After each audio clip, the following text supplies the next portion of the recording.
y'all, so today I'm going to be doing my June wrap-up. In the month of June, I read 3 novels, 1 novella, and 1 graphic novel. That might not sound like a ton of reading, but when you see some of the books that I read in June, you will understand why I didn't get through any more than I did. The first book that I completed in June was Warbreaker by Brandon Sanderson. I started this book in May, but I believe I was only like 150 pages in once June hit, and I read the rest of it in the first few days of the month. I did already post a full review of Warbreaker, so I will link that up in the cards, but I will briefly say that I absolutely loved this book. I gave it 10 stars out of 10. It is definitely one of the best Brandon Sanderson books that I have read, and he has quickly become probably my favorite author. So this was a phenomenal book, and you can hear more about it in my Warbreaker review. And that review is spoiler-free and does describe the premise of this book for you. The next thing that I read in the month of June was Mitosis by Brandon Sanderson, which is a novella set within the Reckoners trilogy. Technically, this novella is considered 1.5 in the series, so it should be read between Steelheart and Firefight, and I read it between Firefight and Calamity because I wasn't originally intending on reading it. I believe that this novella is about 30 pages long if I'm remembering correctly, and because it was so short, I decided not to give it a rating out of 5 or out of 10. I would say if you do intend on reading Mitosis, definitely read it between Steelheart and Firefight, because the outcome of this novella is mentioned in Firefight, so if you read it after reading Firefight, it becomes a little redundant. Overall, it's an enjoyable novella, but it is rather short and not completely necessary to the overall story, so read it if you want to read it, but if you don't feel the need to read it, it's really not that necessary. The next thing that I read in the month of June was Pendragon, Book 1, The Merchant of Death, the graphic novel version by DJ McHale. And this, of course, is the graphic novel adaptation of The Merchant of Death by DJ McHale, which is the first book in the Pendragon series. The Pendragon series has been a favorite of mine since junior high, and I completely forgot that the first book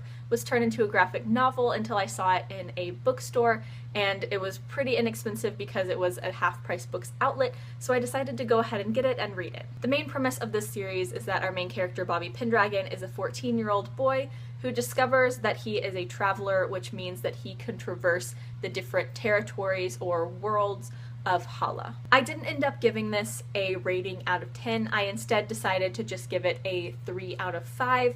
Essentially, I thought that this was a pretty good adaptation of the novel, but as is typical with novels and their graphic novel adaptations, the novel is better. I will leave a link up in the cards to my video where I did kind of an overall review of the Pendragon series with no spoilers, but if you're interested in the series, definitely just pick up the novels rather than picking up this graphic novel. The graphic novel is definitely an interesting read, but I would suggest it to people who have already read the series and are wanting to relive the first book in a different form, rather than someone trying to get into the series, because I believe this is the only book that has been turned into a graphic novel, so just go ahead if you're interested, read the first book, then read the graphic novel if you still want to read that. The next book that I read in the month of June was Calamity by Brandon Sanderson, which is the third and final book in the Reckoners trilogy. Eventually, I still want to do a full trilogy review, so I'm not going to go incredibly in-depth into my opinions on this, but overall, I would probably say that this was my least favorite in the trilogy, and I ended up giving it 8.5 stars out of 10, which also makes it my least favorite Brandon Sanderson book. Of course, that's not saying that much. I gave it 8.5 stars, and that is the lowest rated Brandon Sanderson book, so this is still a really solid, good book, but it is definitely my least favorite of the Brandon Sanderson novels that I have read. I feel like this book somewhat marked a change in tone of the trilogy, and I didn't necessarily find it quite as compelling as I found the first 2 books in the trilogy. It almost feels like the first 2 books set us up for one thing, and while the third book didn't take us completely off course, it did feel like the third book marked somewhat of a change in direction from where the first 2 were going. I'm not sure if that description makes sense, and I'm not even sure if it really makes sense to me, but that's just kind of the way it feels. If you have read this trilogy, let me know down in the comments what you thought of this as a conclusion, because like I said, I did enjoy the book, but something about it just felt slightly different to me in some form or fashion that I can't necessarily describe. But overall, this is a very solid trilogy. I gave all 3 of the books 4 stars out of 5. The first 2 got 9 out of 10. This one got 8.5 out of 10. So it is a really enjoyable, fun trilogy overall. And then finally, the last book that I read in June, or technically finished in the first 2 days of July, but we're not going to talk about that, is The Way of Kings by Brandon Sanderson, which is the first book in the Stormlight Archive. Yes, I finally completed this massive 1,000-page novel. It took me like 2.5 weeks, but it is officially the longest book that I have ever read. I do plan to do a full video on this book where I have a non-spoilery discussion and then I get into some spoilers. So like with some of the other ones in this video, I won't go into too much detail on my thoughts. Plus, this book is 1,000 pages long, so it would take me a very long time to talk about my feelings on this book. But the day that this is posted, I will also be publishing a post on my blog where I basically just cataloged all of my thoughts and feelings on this book as I was going. It's essentially a list of updates saying where I'm at in the book and how I'm feeling about the book, or what I think about what just happened in the book, or what I'm confused about. Basically, it's just my stream of consciousness thoughts as I was reading the book. So I'll go ahead and link that post down in the description for you, since I don't think that I'm going to do a full written review on the book. And I did do that post mostly for myself, just so I could remember my thoughts at certain points in the book and try to remember certain details about what was going on that I might forget in the future. But I will talk briefly about my thoughts on this book. For people who have wanted to read something by Brandon Sanderson and who have heard good things about the Stormlight Archive, I would urge you to have a little patience and to try something else by him first. Because while this book is definitely really amazing, I don't think that it's a good starting point for his books, and even he has said that himself, and many other book bloggers and vloggers have said the same. At first, I didn't really understand why people said that, but trust me, this book is very complex, and this could definitely, if you haven't read any of his books, terrify you from reading any of his other books. This is certainly the most intimidating Brandon Sanderson book that I've read, and I definitely think that if you start with something like the Mistborn trilogy, which is what I started with, or with Warbreaker, that would be a much better introduction to Brandon Sanderson, and then after you've read those, definitely jump into the Stormlight Archive. Admittedly, I'm a pretty big Brandon Sanderson fan, and this is my 9th book that I've read by him. But this one took me quite a while to get into. It wasn't until halfway through the book that I felt like I was really invested in what was going on. I definitely enjoyed what I was reading for the first half of it, but I honestly felt like I was kind of just slogging through this really massive but enjoyable book. In that first half, I never felt incredibly compelled to pick it up. I never sat there wondering what's gonna happen next.